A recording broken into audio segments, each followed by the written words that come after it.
Good morning and welcome to the morning show. As promised, we're going to talk about the great outdoors today and the upcoming gun deer hunt here in Wisconsin. And our friends, our outdoor enthusiasts are here today. John Clare is here, Doug Duran, Dave Barron, and Brock Rosenkrantz all here. And they were here a little while ago, but we had so much to talk about. We said, well, let's bring them on back and see if we can find some new things to talk about or rehash what we talked about before.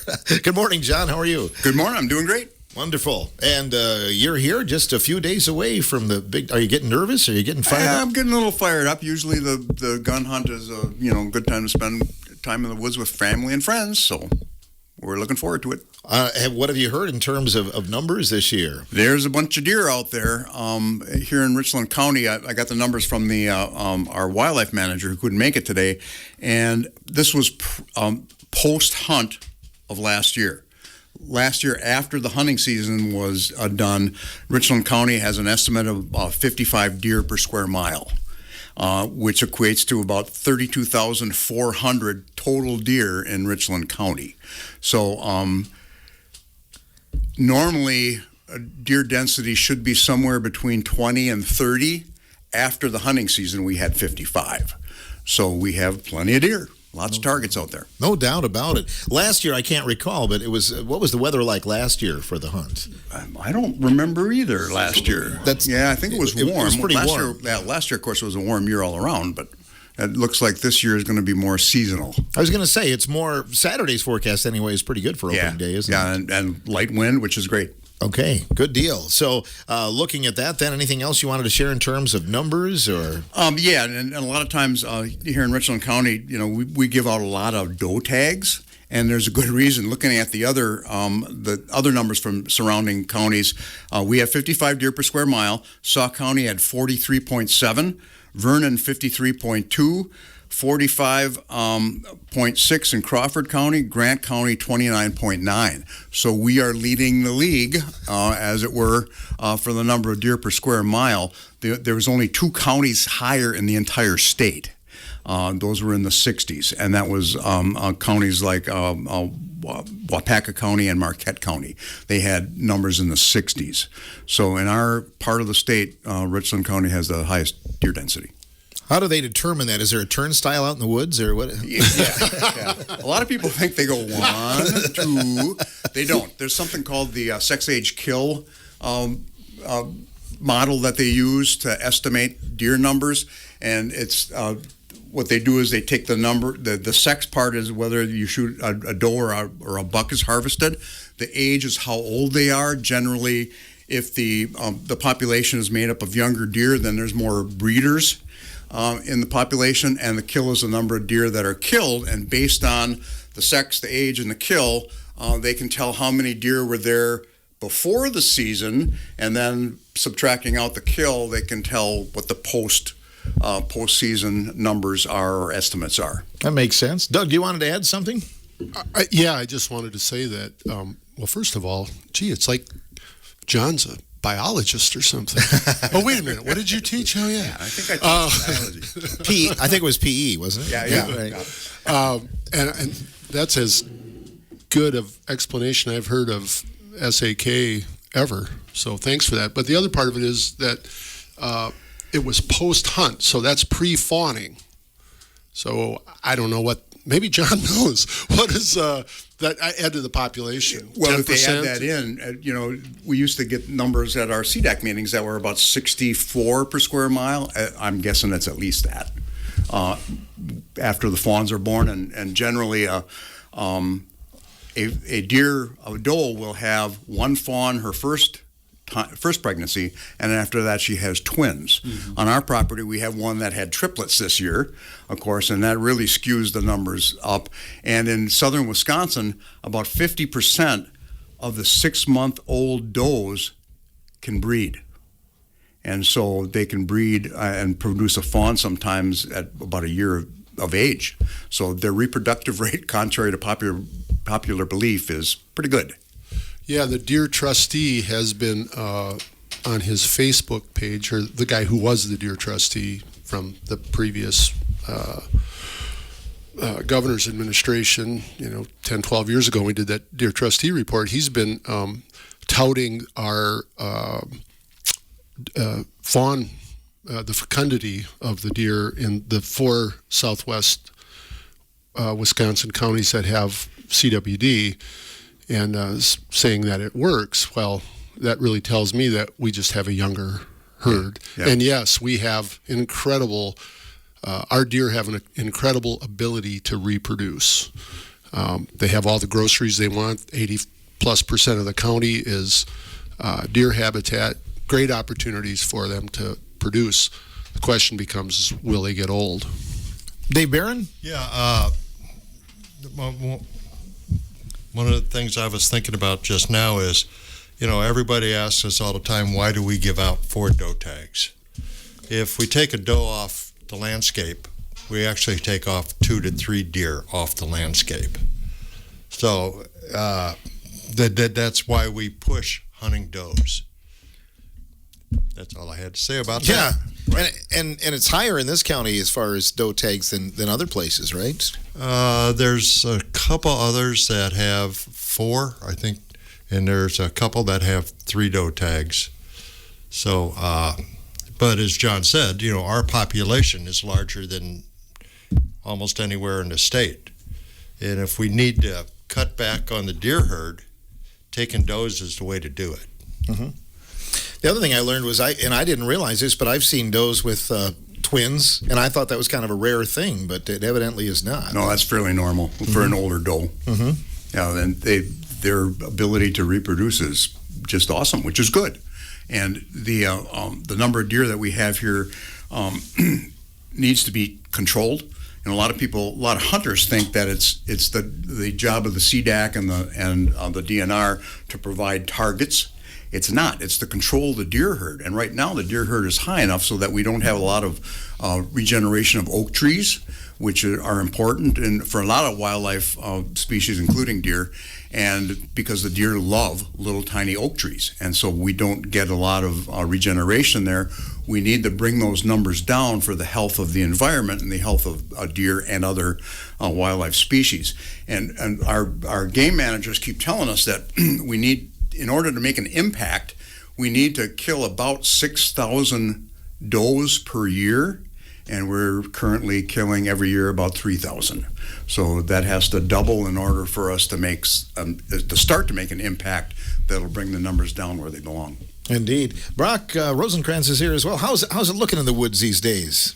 We've had kind of an interesting year in terms of weather with all kinds of rain and then a drought and everything else. How's it looking? It's been up and down, like you're saying, yeah, but like we've all been saying, there's a lot of deer around still, a lot of targets this weekend, so should be a really productive weekend. Saturday is looking like it's going to be a pretty good weather day for opening day. Sometimes, I remember a couple of years ago, we had that spit and rain freeze all weekend, and numbers were down because of it, so we should see a pretty good kill rate, harvest rate this weekend, so I'm looking forward to it. Like John was saying, family, friends, is what it's all about.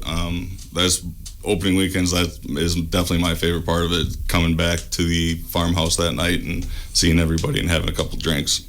It's a little later this year, though, as the calendar rolls. Is that going to have an effect on it, Brock, or do you think? Slightly, and the reason there would be because the rut is just, you're not touching the rut as much possibly, but as we were talking beforehand here, people are still seeing a lot of activity. There's bucks out sparring still, which is fighting, and chasing does around. So opening morning, you still should see some bucks chasing around, but once those gunshots start going off, I think everybody knows that kind of changes the game a little bit. So it does indeed. We wanted to talk about CWD. That's kind of the thing that we wanted to push that, and you're kind of the expert over here, Doug, I believe.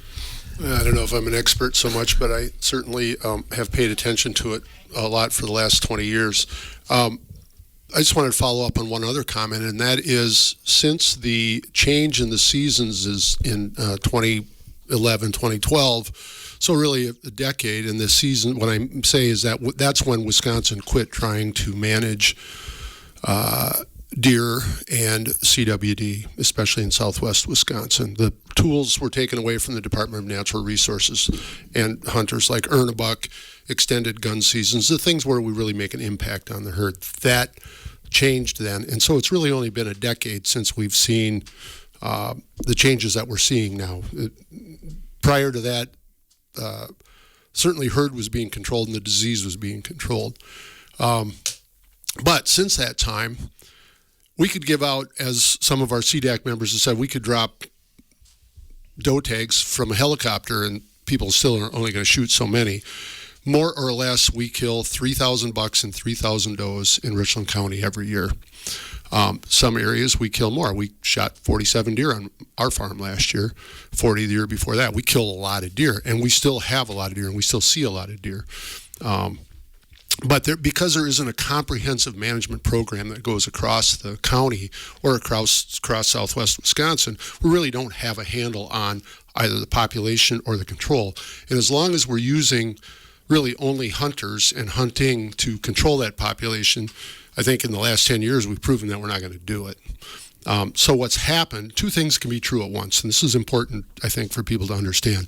That one, we can have a growing deer herd, and we can also have a high CWD prevalence. Right now in the county, at this time, the number of deer tested, I don't have the numbers in front of me, but I do have the percentages. 2024, 39% of the deer that have been tested in the county so far are positive. Last year at this time, it was 30%.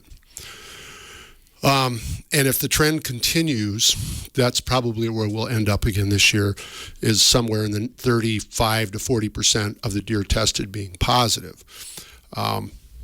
So we heard at our CDAC meeting complaints north of Ithaca and between Ithaca and Lloyd about from a couple of hunters there who were saying, we're not seeing deer anymore, quit giving out so many doe tags. So we drilled down on that a little bit during our meeting.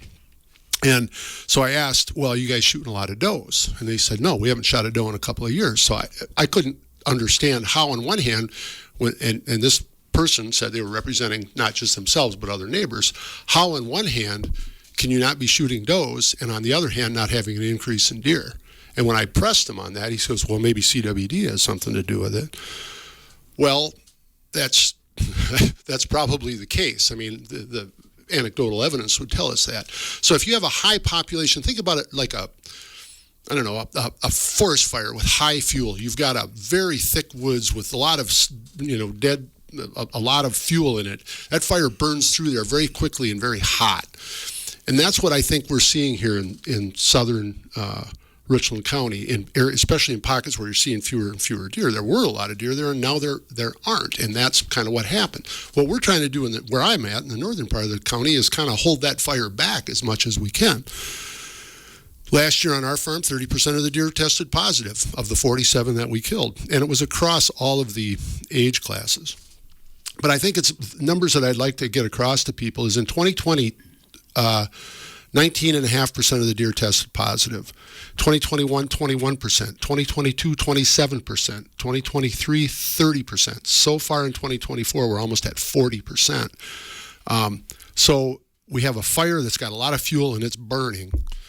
And at some point, there's not much left behind. And this isn't an isolated case talking to this guy and these people who came into the CDAC. I had a fellow by Boaz get a hold of me and talk to me about the same thing. He said, I'd love to shoot a doe, I just haven't seen one. And he also said that nearly every deer he kills tests positive for CWD, and he's at a point where he's ready to give up. Well, I'm not going anywhere. I mean, all of us are from the county, and we're staying here. So we're trying to do the best that we can. What we're beginning to see is that big bucks are going to become more and more rare. We're still killing and seeing some giant bucks in Richland County. But again, talking to some of these hunters, they're saying, well, a 3.5-year-old is about as old as they get. CWD is an insidious disease. We have it. It's the only mechanism we have to control it and maybe have a chance for a healthier herd, a smaller herd with a better age class is to control the population. If we don't, the population is going to be controlled by CWD and it's dropping, but it's going to be a younger herd and we don't have a hand in it. As hunters, we have the opportunity to have a hand in controlling this disease, and the way to do that is through population control. Will it ever go away? It's never going to go away. I never say never, and I just did. never is we don't know what the future is of, that is the other thing. Well, it's in the plants, it's in the ground, it's in the salt licks that people still have out and bait piles that people still have out. I was told this by another hunter who said, my neighbor's got salt licks and bait piles out. And I'm like, well, then why aren't you turning them in? Because it's illegal. Same person said to me, why isn't it illegal to sell that stuff in a CWD area? Well, it's not. You can go into any of the hardware stores, or it's not. It's illegal to use it. It's sort of like, I think, fireworks, right? That you can buy fireworks, but you're not supposed to use them. I don't know. It seems like a real crazy, but I get it, So it's up to us as hunters to have a ethical compass, to think about the future, to think about something more than just our own personal experience. And that's been the frustrating part for me, is that dealing with people who don't. On the other hand, I know so many people who do, and that group is growing, and that gives me hope. So many want the wall hanger, though. It's a manly thing to shoot the big buck. So that's the other thing, right? Yeah, well, that's one of the interesting things to me, is that a lot, and I think Brock can speak to this, a lot of the folks that are getting involved with hunting now are much more interested, at least on the front end, right, of honestly obtaining meat. And hunting is that, right? And they're saying, hey, I'm perfectly fine with shooting a doe because I'm interested in the meat. I'm not worried about the antlers. Now, I've also seen new hunters transform very quickly when the opportunity to kill a buck comes by. And they're like, well, hey, antlers are cool. I'm like, yeah, I know. They are, and I think they're cool too, and I'm into it. I mean, don't get me wrong. But that's a part of why I want to control CWD, because I want those older age class of deer to be around. You just can't have a big population and have a healthy deer herd. I'm interested in healthy deer management, and from that comes that older age class of deer. Indeed. People in your age category, because you're the youngest one here, but are you seeing that more and more? They're focusing maybe on the does? Especially with the new hunters, yeah, and even just smaller bucks in general. And there is a new wave. There's a group out there over from the Milwaukee area called Okayest Hunter, and their whole deal is every buck is a shooter buck, no matter the horn, and you can't eat the antlers, stuff like that. So definitely there has been a shift in it, even with myself, and seeing some of my own friends changing their ideals and stuff like that. But there's still going to, like Doug was saying, there's still going to be big bucks running around. And a lot of this people kind of forget when we're out here saying to harvest these does due to CWD. Well, that's a positive in two ways too, because then that's just herd health. And in general, you go back to the QDM days, the quality deer management days, shooting 2 to 3 does for every 1 buck. I would challenge a lot of bow hunters around here to shoot 2 to 3 does for that 1 buck that they kill every year. A lot of them don't do it, and that's all about herd health and sex, age, and age class management with the herd. And that's another big reason to be doing this. So the counties like Sauk County, who used to be giving out more tags, and now they're only giving out 1 tag every year, and a lot of hunters are going, what the heck? Well, it's because people weren't shooting the does, so they took the tags away from them. So it's kind of a use it or lose it situation. So the people, if you like having those 4 doe tags, please go out and use them, because people are going to say, see, we're not using them. We don't need to be handing them out. And every year we have to fight for it at the CDAC. Luckily, this year we got 4 again. Next year it might be different. So use those 4 doe tags, or at least 2 of them, or even just 1. It's a very important thing for the herd health, and going back to the buck size too. Out at Doug's, where I obviously hunt, we go pretty, not scorched earth, but we shoot a lot of deer out there. And last year I was just shocked at the amount of buck, not only the amount of bucks, but the age class of bucks that run around. There were some great ones shot. And same with this year. We were flipping through the other day, and I'm like, I think I'm more impressed this year than last year. And there's a ton of deer. 47 deer sounds like a lot, but that's also over about a square mile. So you break that down, that's something like 3 or 4 deer for a 40, something like that, and that's what a lot of people do. So we keep up out there. And there's a lot of large parcels around here that people only take 3 or 4 off of. So that's what we're trying to set an example for people to actually think about how many does need to come off their property, and not just for CWD, but the actual herd health and as a whole itself. One of the things you wanted to focus on too, I think, was safety. That's first and foremost, isn't it, Brock? Well, safety in a couple different ways. Obviously, not only with your rifles this weekend, because almost all accidents that happen anymore are either self-inflicted or with your own hunting party. And it's usually when reloading or unloading at the truck or something like that. So muzzles up, guys.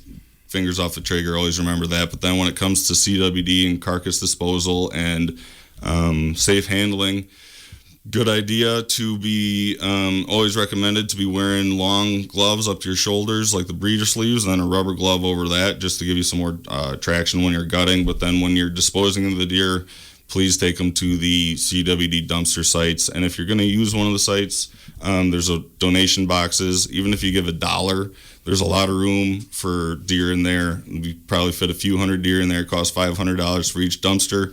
So even if you can give $1, that'd be amazing, because that really helps out that program. It gives a spot for everybody to take their deer. And then there's usually a kiosk strategically placed near one of those dumpsters. So please use one of those. And then along with that kiosk was that Kaz Doe Derby, which Doug can talk more about. But there's tickets in there at each one of the kiosks in Boaz and the Richland Center at the old water treatment plant, and at Casanova at Doug's farm. There's one in Laval, there's one in Reedsburg, and then there's one also in Ithaca that the lovely Mr. Barron manages. So, how's it going over there anyway, Mr. Barron? Mr. Barron. He hates it when I call him. I didn't know my dad was here. And I disagree with the lovely part. Here we go. We're starting already. It's 20 minutes in. The dumpster's doing well. Okay. We're about half full. I found out we're lagging behind there. Everybody else is getting dumpsters that are full. The thing that bothers me is our kiosk. We're not getting any heads in there again, and I'm not sure why people out in my area, out in the Ithaca area, don't want to test their deer. I know on our property, which I live in Ithaca, over a 2-month period, I had 5 positive deer within 200 yards of my house. So it's pretty prevalent, CWD, in our area. So it would probably help more to have the deer tested. I mean, all you got to do is walk 10 feet to the kiosk and, fill out the form and get a raffle ticket for the Doe Derby. The Casanova Doe Derby. So It's not that hard. no, it's not. And as Brock mentioned, a little donation too. Perhaps. The archery club does 3 dumpsters. Yes. Yep. We do Boaz, we use Richland Center, and we use Ithaca. The archery club pays for those dumpsters. And John just told me we're replacing 3 dumpsters this week? 2 of them will be switched out for empty dumpsters. Yeah, because they're full already. So it looked like it's been a very successful bow season so far. Mm-hmm. I've seen some on cars that look pretty good. So, absolutely. Tell me about the Doe Derby, Doug. We should probably change the name, rather than the Casanova Doe Derby, which is what it started as. What are we in the 4th year now, I think? 4th or 5th. 4th or 5th year. Started out, we were just trying to get more people to go out antlerless hunting during that 4-day season, and so I put some prizes together. It's, I guess, one of the benefits of knowing some of the people that I do.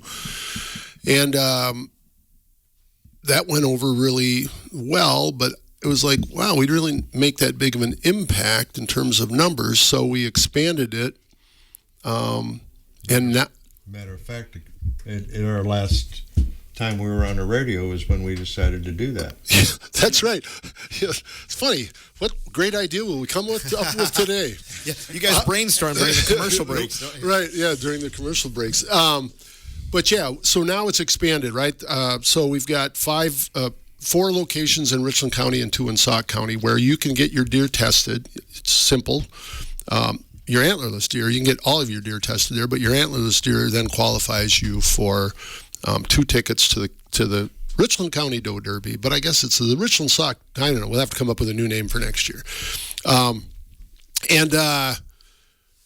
You get 2 tickets, and we'll have a couple of drawings. One is going to be on the 14th of December during the antlerless hunt. We'll have that right at our farm. We have a little gathering there with a bonfire and some food that a friend of ours makes, and you can bring your own drink if you'd like. And some of the prizes that we have, I have a list right here, include a big Yeti cooler from Can-Am. That's a Can-Am logoed. Vortex Diamondback binoculars. Savage, probably our biggest prize, is their new Axis rifle with a Vortex scope and a custom sling by our friend Chris Beebe and Chris Crafted. Decked, the company that does the slide-in boxes for your pickup, donated an M80 waterproof storage box. I have one, and it's wonderful. My friend Steve Ranella at Meat Eater sent a complete set of autographed books, so we're going to give that away as a complete set. All of his books, all autographed by Steve. 04 Outdoors, a blind company. A company who makes blinds, I should say. And I-39 Supply over by Portage has donated a window set for those of you who are building your own blind. These windows are great. We have a couple of their blinds, and they're the best windows that I've ever used in a blind. Red Feather Outdoors from La Crosse, which is a great company doing all kinds of wonderful things up there, has donated snowshoes, a tent, and a heavy-duty tarp. The tent and the tarp are military grade. They actually make them for the military. First Light, the clothing company, has given us a $500 gift certificate, and Camp Chef, the grill company, has once again given us a really nice camp grill and some accoutrements that go along with that. It's a lot of stuff. That's impressive. You could say that. That was good. So yeah, I'm not sure I said that. I just liked it. It's like French or something. Yeah, I think. Yeah, I got to hang out with some French Canadians when we were shooting some videos for and still photography for a Can-Am for their Can-Am commercials and stuff, and they have those French accents when you talk to them, and it's very charming. You picked it up. Yeah. I was wondering, you talked about some autograph stuff from the Meat Eater television show. What's a Doug Duran rookie card worth these days? Is it?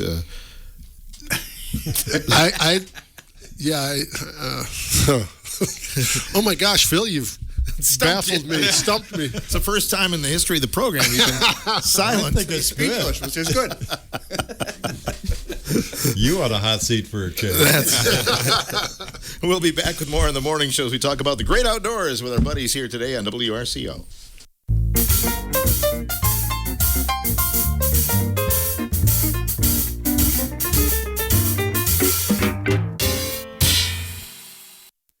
Welcome back to the morning show on WRCO Radio. The opening day of the gun deer season is coming up Saturday, and John Clare, Doug Duran, Brock Rosencrans, and Dave Barron joining us here in the studios. Last time they were here, we had Annie McDowell, but I think she got wise, John. And yeah, she's figured out and went to another meeting. She's probably busy. We'll have Mike Williams and Cody Adams in here on Friday as well to kind of go over some of the specifics and new rules and regulations and whatnot. Brock, as we welcome you back, we want to talk about donations of venison, and I think that's something that always comes up. We get the call here at the radio station from time to time, but what's the latest on that? So donations have gotten a little funky since that year we all had to stay home. Locker plants have less help now. It costs more to do the work, and so a lot of places have kind of opted out, and so people aren't shooting deer anymore. So we're handing out these 4 tags, but people say, well, I'm not going to shoot that because I don't have anywhere to put it, even if it is negative for CWD. And so there are places that you can go. You can go on the DNR website. There's a list of participating butchers on their website. I know Wisconsin River Meats, Lee up at the meat shop up in Toma. He'll take deer for processing. He actually wants to take 100 this year. Last year he had 44. So if you're willing to make the drive up there to donate some meat to a good cause, or just go out and try and find people in the community to try to donate that meat to. And if you're somebody looking for meat, I know quite a few people. We do a lot of harvesting, as we were saying, out on Doug's farm. So I'll leave my name and contact information at the radio station, but also it's Brock Rosencrans, and you can email me at brock@deerassociation.com or give me a text or call, leave me a voicemail with your name, just saying that you would like a deer this year. I'll give you a call back. We'll have a conversation, see where you're at, see where we can get you on the list maybe. And my number is 608-475-0751. That's for if you're looking for meat. If you're looking to donate meat, another little incentive is the Cooley branch of the National Deer Association is running a raffle this year where if you donate a deer, no matter if it's to a specified deer donation spot or just private party, you get that deer tested. You will email a separate email. I can pull it up here. And then you'll get entered into a raffle, just kind of like the Doe Derby. That email, if you want to register for this raffle, is called thevenisonconnection@gmail.com. Again, we're giving away a lifetime membership to National Deer Association that comes with an engraved rifle, giving away Yetis, binoculars, knives, cooking utensils, stuff like that. A lot of good prizes there, and little sneak insight that there's not a lot of entries yet. So if you enter, you got pretty good odds. So that's a great way if you want to donate, and that's a little extra incentive. But yeah, that's just, you don't have to eat that deer that you shoot. There are a lot of people out there who are in need of this meat, especially as prices have gone up. Beef is at an all-time high at the store, so getting a family in need that some meat for the winter for the next year could really help you out, help your morale hunting out too. It is a pretty good feeling. I think about Doug too. Maybe you've got somebody that used to hunt. Maybe they're elderly or they can't anymore. It'd be a great opportunity to help fill someone's freezer, wouldn't it? Well, exactly. Every deer that we kill on our farm, we test for CWD, so we find out the results. But we've had people who said, I'll take it. And I guess it's important to say this, that if people choose to eat deer without getting it tested, that's their right, that's their choice. If they choose to eat a deer that's got tested and we found out that it was positive, that's also their choice. And I'm not disparaging anybody who wants to do that. There's been no documented cases of the transferable spongiform encephalopathy, the TSC, that causes the deer to die, that's a result of CWD transferring to humans, like mad cow disease, which was also a TSC. So certainly understand, we should all understand that if people choose to do that, that's fine. On the other hand, if it goes into the venison donation programs that are listed on the DNR site, you can be assured that the meat that you're eating has been tested for CWD and that it came back not detected, which is as close as we can get to non-positive as possible. It's pretty important to understand that. And also, if it really comes down to it, at my kiosk, if you have a deer that you don't know how to get rid of, if we end up with some, I'll take them to one of the donation centers. Unfortunately, we don't have one here in Richland County anymore. There aren't any in Sauk. I think we were just talking that the closest ones are in Juneau and Monroe County. Mm-hmm. And hey, if the temperatures are good and we have a trailer full of, we put those carcasses in there, I'll drive them up there. And this is that important to me. The other person that you could talk to about if you're looking for a deer is to call Mike Williams, our warden, and I guess he can talk to you about that on Friday. And if you get your name on that list will get to us. And it is a great opportunity for people to get some really good protein and so. When I first started hearing about CWD years and years ago, it was like was pretty obvious, it's a sickly deer or whatever, but evidently, has that changed over the years? I mean, there's still deer that are sickly looking, but obviously lots that aren't, right? Well, right. The way they first identified it, I guess, is that it's like, what's wrong? They had been doing what they call surveillance testing or monitoring throughout the state. So it wasn't like, they started testing and that's when it showed up. Well, they had been testing likely deer for some time, and off the top of my head, I don't know how many years previous to that. And then they did find a sick-looking deer down by Mount Horeb. They tested that deer and it tested positive. And that's when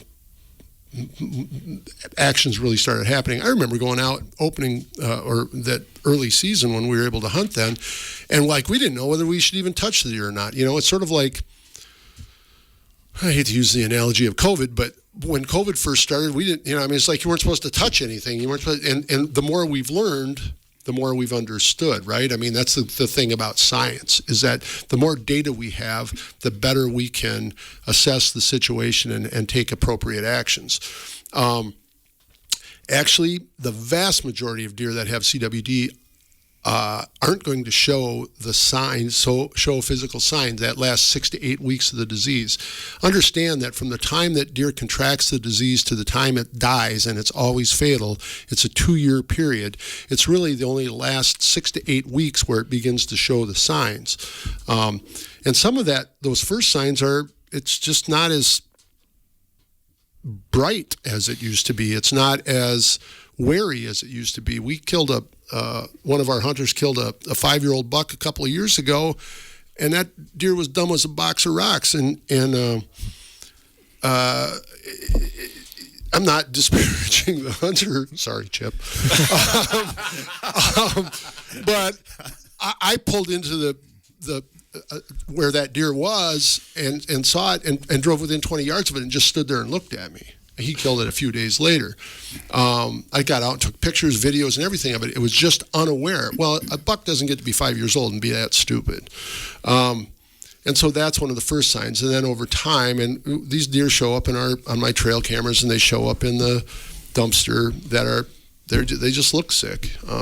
And it's a very sad thing when you see that. It's a horrible death that the deer die from this disease. Dave, did you have something you wanted to add? Yeah, I was in town last week and heading out towards Ithaca on Hazeltine, and I watched a sick deer walk right through town. Yep. I mean, it took him like a minute and a half to walk across Hazeltine. And so we called the police department, and they came out, and they said, well, we can't shoot him in town. So it ended up on somebody's front porch. So you can tell when they're sick. Yeah. The sad part is a lot of times they'll test positive, but they look completely healthy. Yeah. A few years ago, I helped a friend haul one out of the woods that he shot one of the first days of the bow season, and dragging it downhill almost killed both of us. It was such a big, healthy deer, and it tested positive. So even the healthy ones can give you signs that they're positive as well when you're skinning them out. If you see hardly any fat, especially on a doe buck, it might be fairly common, especially this time of year, to not see a lot of fat post-rut.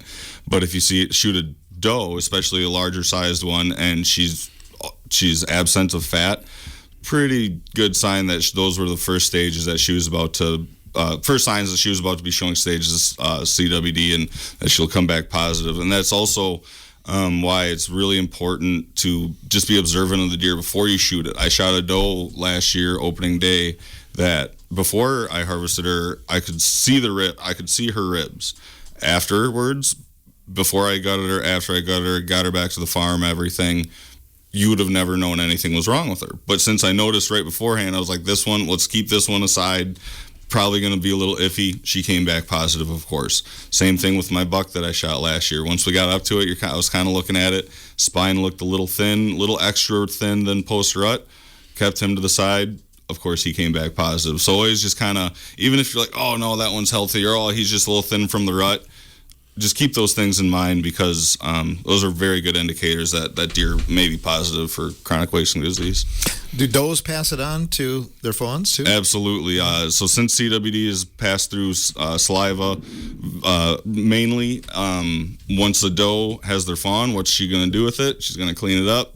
So kind of fawn is pretty much doomed from day one if its mother's positive. And we are harvesting fawns, half-year-old deer, 6-month-old deer that are positive. It's about like a 5 to 10% rate, so fairly low, but it's there.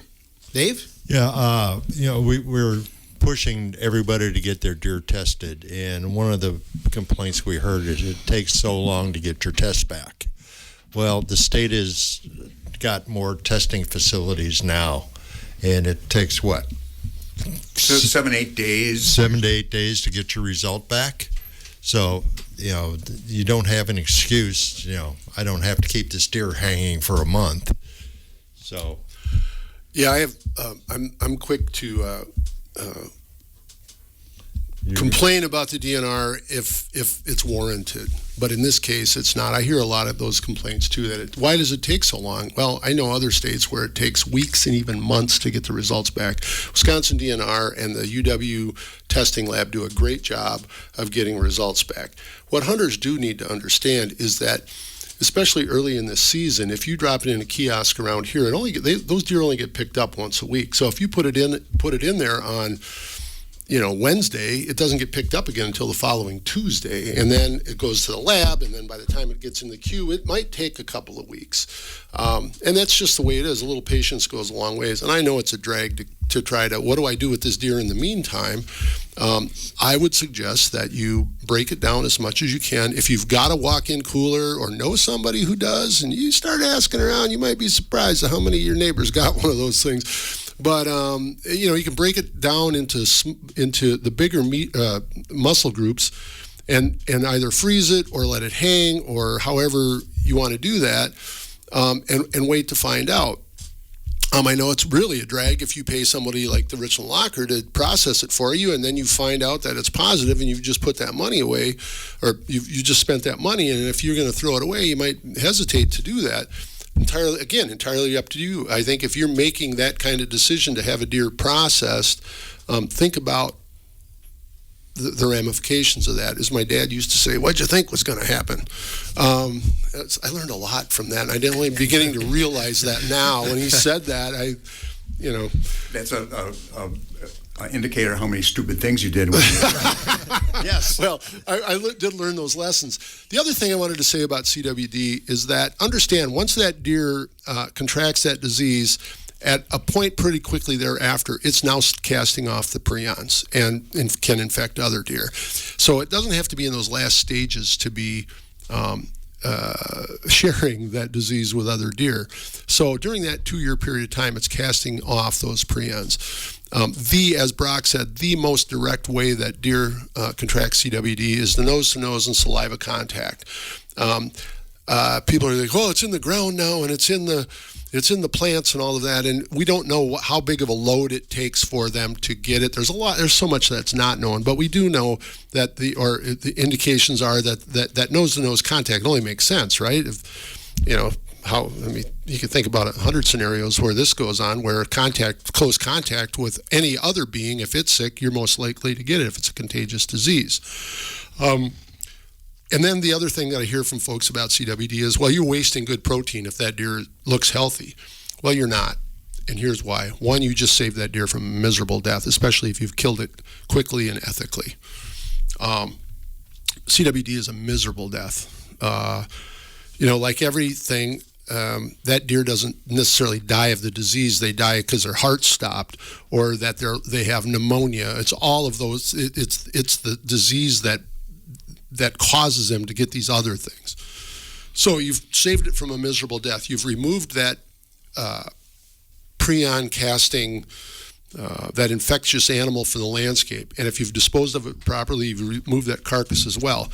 And I was talking to Dr. Strickland at Mississippi State University about this, and he goes, "Here's another thing I'd like you to think about, Doug." And he said, "Do you have a garden?" I was like, "Well, my wife does." And he goes, "Do you have tomatoes?" And I was like, "Sure." He said, "Sometimes do you have too many tomatoes?" I'm like, "Yeah." He goes, "Well, what are the ones you throw away?" "Well, the ones that are got spots on them, or aren't quite right, or whatever." He says, "So how is that different than deer? We have a overabundance of this particular fruit of our garden. So by discarding the ones that are less healthy, what's wrong with that? I thought it was an interesting way of looking at it. Yeah, well said. We talked about safety, and we also talked about encouraging people to get out and hunt. That's the bottom line. But I know, Brock, you've been real focused on trying to get younger hunters involved as well. Yeah, younger and really the adult onset hunters, the people who haven't either have gone hunting and fallen out of it or tried it in the past, want to get into it. But yeah, getting people out into the woods, anything into the hunting or shooting sports, that's what I do. I'm actually going over to Madison tonight at 6 o'clock to run a butchering workshop with a very awesome butcher, and it's going to be over on the east side, DNS Tackle. Unfortunately, pretty filled up if you were wanting to make it. But there will always more stuff like that coming up, so always look at the DNR website. Also on the National Deer Association's page, we're posting stuff on there all the time. So, yeah, it's been a really fun thing to do. This fall has been my first fall doing that as a full-time job. Been doing stuff like this as a volunteer for a few years now. But it's been amazing, and it gets me in here to see you do this stuff and get working with the community and do this stuff that I do what I love as a job. And I don't think too many people get to say that, and I'm pretty lucky that I get to. Yeah, awesome. Wanted to ask you, too, about, I know the tribute to your dad, they've got the prairie in front of the school, and you've got some goals to kind of make that a little bit better. Can you tell us about that? Yeah, so my dad had passed recently, and he was a teacher up at the high school, and he had a biology teacher, an environmental science teacher up at the high school, and he had, back in 05-06, started a prairie where he would take kids down as an outdoor classroom because he didn't like kids to be stuck inside. And since he retired and got dementia, it had kind of fallen through his fingers. It got overgrown now. And so we've gotten a fund together where we're going to be cleaning it up, taking the trees out, burning it, getting some benches down there, and getting that back so that the teachers, the science teachers at the high school, and now that the 7th and 8th graders are up there now too, they can get their kids down there, work on projects, notice how invasives can really take over, see what they can do with their work. Just a spot where kids can get out of the classroom again, and also as a little bit of a tribute to Dad because he put a lot into that school. He did. Awesome. Thanks for sharing that as well. And you two guys met. That's how you kind of got together, was you were his teacher, right, John? I was principal. Principal. Yeah. The high school worked and with you shared Brock's an office then, Brock's right? Mom. Yeah. Sort of. I worked with Brock's mom and dad. And that's how we got. And when he was in junior high, I knew he would like to go hunting, or figured he might. Yep. And so we took him on a hunt. And that's the key. And it's been downhill since. But it's the key to find what a student likes and kind of get them in that direction. Yep. You know, so absolutely. Anything else anybody would like to add today, Doug? Yeah, I know I've been talking about all this downer stuff, but I'm real excited about opening weekend. We've got a great group. Brock's one of my opening weekend group. A couple of nephews coming, a couple of other friends. Later on in the week, Dave will be up there. Missing gear. Yeah, like the week after the 9 day.